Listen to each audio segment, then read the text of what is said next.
بالی would اداکار اور اس سلسلے میں مینکا اور ادویات کیس میں بالی ووڈ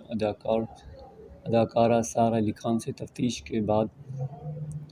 نواب خاندان میں لڑائیاں شروع ہو گئی ہیں۔ بھارتی میڈیا رپورٹس کے مطابق گزشتہ دنوں بالی ووڈ اداکار سیف علی خان اور سابقہ اہلیہ امرتا سنگھ کی بیٹی سارہ علی خان سے بھارتی تفتیشی ادارے NBCC نے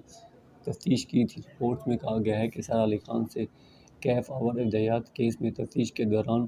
نواب خاندان میں لڑائی جھگڑے شروع ہو گئے ہیں اور سیف علی خان نے بیٹی سے کنارہ کشی اختیار کر لی ہے۔ رپورٹس میں دعویٰ کیا گیا ہے کہ سیف علی خان نے سارہ کی والدہ اور سابقہ اہلیہ امرتا اور اس معاملے پر لڑائی کی ہے، جس کے بعد وہ اپنی موجودہ حاملہ بیوی کرینہ کپور کے ساتھ ممبئی چھوڑ گئے ہیں اور اس وقت نئی دلی میں ہیں۔ رپورٹس کے مطابق چھوٹے نواب کی امرتا سے لڑائی فون کالز اور بیٹی کے حوالے سے ہونے والی ملاقاتوں میں ہوئی، جس کے بعد انہوں نے اچانک دلی جانے کا پروگرام بنایا۔ خیال رہے کہ سیف علی خان کی دوسری اہلیہ اداکارہ کرینہ کپور دوسری بار حاملہ ہیں اور ان کے ہاں جنوری میں نئے مہمان کی آمد ہے،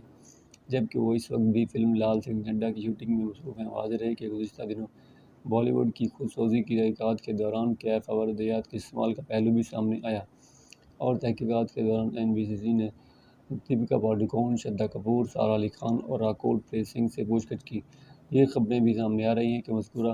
اداکاروں سے تفتیش کے بعد اب بالی ووڈ کے 7 صف اول کے اداکاروں اور پروڈیوسروں سے تفتیش کی جائے گی۔